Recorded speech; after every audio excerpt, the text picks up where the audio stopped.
from what I've seen watching you guys the last few months. You're achieving success, you're filling venues. How do you do it?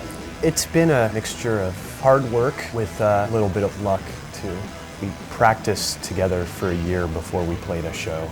So by the time that we were ready to play out, we had what we wanted to do down. I don't think it's really fair to the audience to half step through a show. So we decided that we were going to play to our abilities and get it as tight as possible before we played out. And I think that really was a smart thing to do. I'm really surprised, and I think that the Sermon are really lucky to be where we are because, I mean, we've worked at it, but it's all just out of a love for the music. I mean, we're all really happy with the way it sounds, but I think each one of us had a different idea of what it was going to be like. And I think it's really cool that people dig it. Every show that I've been to, it's been wall-to-wall people. How does that happen for a new band like you? I don't think any of us really know. I think we've been lucky in a lot of respects. We got on a couple good bills early on with Dirt Bombs, Makers, Zillows, Bombardies. How are you getting your names out there? What do you do besides flyers and posters, or is that all that you do? Yeah, I think that's all we do is we usually come up with a pretty good flyer.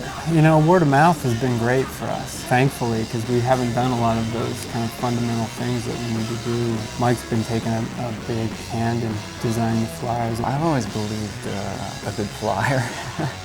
I've had a healthy degree of skepticism with websites and the whole internet thing, but flyering is very difficult in town, so we've been relying on mass emailing and getting the word out that way. The clubs have all been great in town too. Everything is publicized pretty well. We have 5 headstrong individuals in this band. Even though we're all united towards a common goal, sometimes things take a little bit longer from idea to execution they would if there was one domineering person.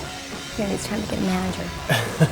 Yeah, I would like to do more in terms of marketing the band and maybe some t-shirts. Right now, I'm sort of content with the way word of mouth is. It's great in the city. It's really good.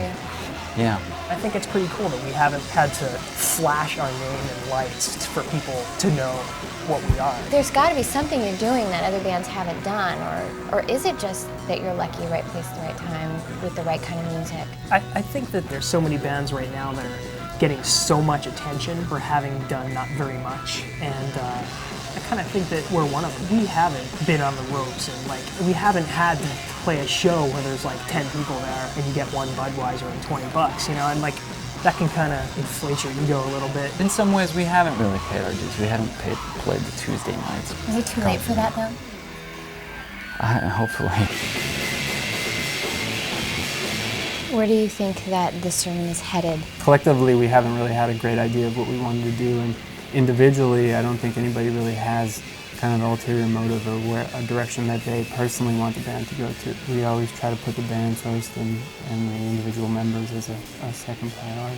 I play in a band because I love music. I just love to play music. Achieving success would be nice, and it's fun to get acclaim, but ultimately I think all of us are just up there because we enjoy.